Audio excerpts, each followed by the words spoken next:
തീർച്ചയായിട്ടും ഞങ്ങളന്ന് പ്രതീക്ഷിച്ചിരുന്നു രാമക്ഷേത്രം ഉയരുക തന്നെ ചെയ്യും.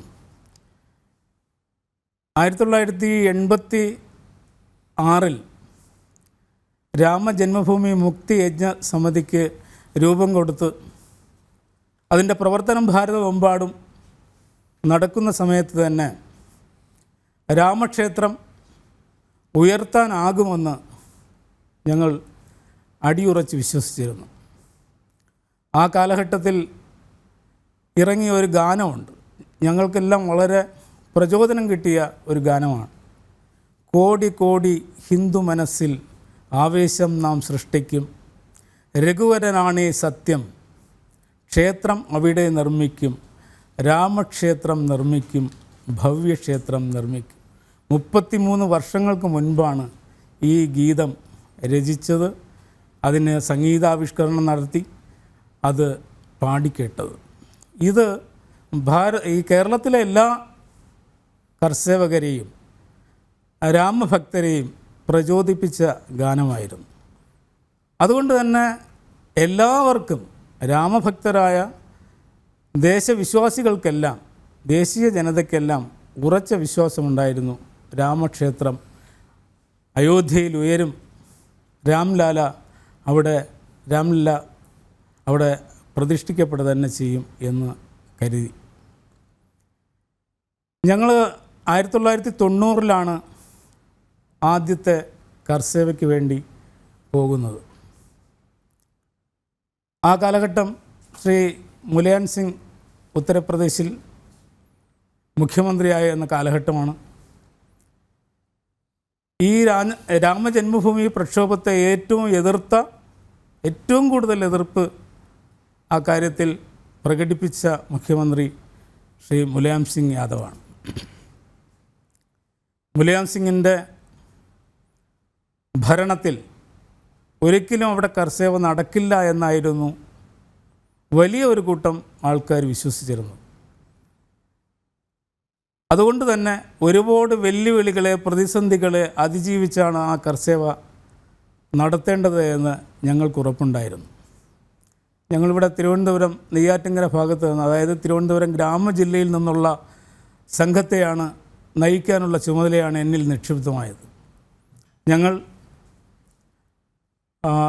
ഒക്ടോബർ ആദ്യവാരം തന്നെ അയോധ്യയിലേക്ക് യാത്രയായി. 87 അംഗ സംഘത്തെ നയിച്ചുകൊണ്ടാണ് ഞാൻ ആ കർസേവയ്ക്ക് പോകുന്നത്. ആ പോയ ഞങ്ങളെ യുപിയുടെ അതിർത്തിയിൽ ഝാൻസി റെയിൽവേ സ്റ്റേഷനിൽ വെച്ച് ഉത്തർപ്രദേശ് പോലീസ് അറസ്റ്റ് ചെയ്യുന്നു. അറസ്റ്റ് ചെയ്ത് ഞങ്ങളെ ലളിത്പൂർ എന്ന സ്ഥലത്തേക്ക് കൊണ്ടുപോകുന്നു. ഞങ്ങളവിടെ എത്തുമ്പോഴേക്കും യുപിയിലുള്ള എല്ലാ ജയിലുകളും നിറഞ്ഞു കവിഞ്ഞിരുന്നു. അതുകൊണ്ട് അന്ന് കോളേജുകളും സ്കൂളുകളുമാണ് താൽക്കാലിക ജയിലുകളാക്കിയത്. അങ്ങനെ ഒരു താൽക്കാലിക ജയിലിലാണ് ഞങ്ങളെ കൊണ്ടുപോകുന്നത്. ലളിത്പൂരിലെ ഒരു ഫിസിക്കൽ എഡ്യൂക്കേഷൻ കോളേജാണ് താൽക്കാലിക ജയിലായി അവിടെ അറേഞ്ച് ചെയ്തിരുന്നത്. ആ ജയിലിലാണ് ഞങ്ങളെ കൊണ്ടുപോയത്. ഞങ്ങളോടൊപ്പം കർണാടക, ആന്ധ്രാപ്രദേശ്, മഹാരാഷ്ട്ര, ബംഗാൾ, ബീഹാർ തുടങ്ങിയ സംസ്ഥാനങ്ങളിലുള്ള കർസേവകരുണ്ടായിരുന്നു. ആകെ 867 കർസേവകർ ആ കോളേജ് ജയിലിൽ വന്നു ചേർന്നു, അറസ്റ്റ് ചെയ്ത് കൊണ്ടുവന്നു. അവിടെ ജയിലിൽ വാസം എങ്ങനെയാണ് ഓരോ ദിവസവും മുന്നോട്ട് പോകേണ്ടത് എന്നുള്ളതിനെക്കുറിച്ച് ഓരോ സംസ്ഥാനത്തിനും വന്ന പ്രമുഖരായ കർഷകർ ഒന്നിച്ചുകൂടി തീരുമാനിച്ചിരുന്നു. രാവിലെ മുതൽ രാത്രി വരെ എന്തൊക്കെ കാര്യക്രമങ്ങളിലൂടെ ജയിൽവാസം നമുക്ക് മുന്നോട്ട് കൊണ്ടുപോകാമെന്ന് തീരുമാനിക്കപ്പെട്ടു. അങ്ങനെ രാവിലെ യോഗയും അതുപോലെ അതിനുശേഷം ഒരു രാമപൂജയും പിന്നീട് ഓരോ സംസ്ഥാനത്തെയും കർഷകരുടെ അനുഭവങ്ങൾ പങ്കുവയ്ക്കലും പരിചയവും ഉച്ചയ്ക്ക് കുറച്ച് വിശ്രമവും വൈകുന്നേരം ചില ലഘു കളികളും അതുപോലെ സന്ധ്യയായി കഴിഞ്ഞാൽ വീണ്ടും ശ്രീരാമ പൂജയും ഭജനയും ഒക്കെ നടത്തി ഉത്സാഹത്തോടു കൂടി ആ ദിനങ്ങൾ മുന്നോട്ട് പോയി. അതൊന്നും തടഞ്ഞിരുന്നില്ല അല്ലേ? അതിനൊന്നും പോലീസ് തടഞ്ഞിരുന്നത്. UP പോലീസിൻ്റെ ഒരു പ്രത്യേകത നമ്മൾ കണ്ടത് 70% പോലീസുകാർ ഈ രാമജന്മഭൂമി പ്രക്ഷോഭത്തിന് അനുകൂലമായിരുന്നു, കർഷകർക്ക് അനുകൂലമായിരുന്നു.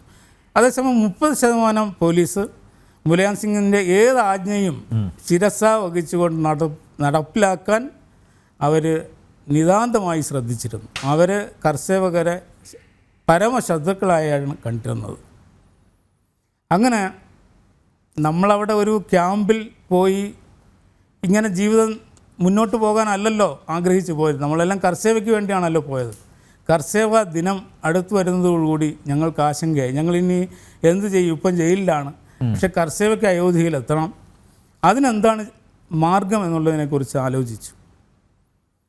അപ്പോൾ ആർക്കും ഒരു തീരുമാനത്തിലെത്താൻ കഴിയുന്നില്ല. കാരണം ഞങ്ങൾ ഇവിടെ നിന്ന് പോകുമ്പോൾ ഞങ്ങൾക്ക് ബന്ധപ്പെടാൻ വേണ്ടി 3 പേരുടെ നമ്പർ തന്നിരുന്നു. അത് ഞങ്ങൾക്ക് മുമ്പ് തന്നെ, ആഴ്ചകൾക്ക് മുൻപ് തന്നെ കേരളത്തിൽ നിന്ന് അയക്കപ്പെട്ട പ്രമുഖരായ വ്യക്തികളായിരുന്നു. അവരവിടെ അയോധ്യയിലെ ഗ്രാമങ്ങളിൽ താമസിച്ച് ഞങ്ങളവിടെ എത്തുമ്പോഴേക്കും ഞങ്ങൾക്ക് വേണ്ട വ്യവസ്ഥകൾ ചെയ്യാനാണ് അവരെ നേരത്തെ അയച്ചിരുന്നത്. ശ്രീ വിശ്വംബപ്പ, ശ്രീ VK വിശ്വനാഥൻ എന്ന വിശ്വംബപ്പ, ശ്രീ A ഗോപാലകൃഷ്ണൻ, ശ്രീ K രാജശേഖരൻ, ഇങ്ങനെ 3 പ്രമുഖരായ കാര്യകർത്താക്കളെ നേരത്തെ തന്നെ അയോധ്യയിലേക്ക് അയച്ചിരുന്നു നമ്മുടെ സംസ്ഥാനത്ത് നിന്ന്. പക്ഷേ ഞങ്ങൾക്ക് അവരെ ബന്ധപ്പെടാൻ, കാരണം ഇന്നത്തെ പോലെ മൊബൈൽ ഫോണൊന്നുമില്ല, അന്ന് ലാൻഡ് ലൈനേ ഉള്ളൂ. ലാൻഡ് ലൈൻ നമ്പറാണ് നമുക്ക് തന്നിരുന്നത്. അവർ താമസിച്ചിരുന്ന വീടുകളിലെ നമ്പറാണ് തന്നിരുന്നത്. ആ നമ്പറിൽ ബന്ധപ്പെടാൻ ഒരു നിർവാഹവുമില്ല. കാരണം നമുക്ക് പുറത്തിറങ്ങാൻ കഴിയില്ല.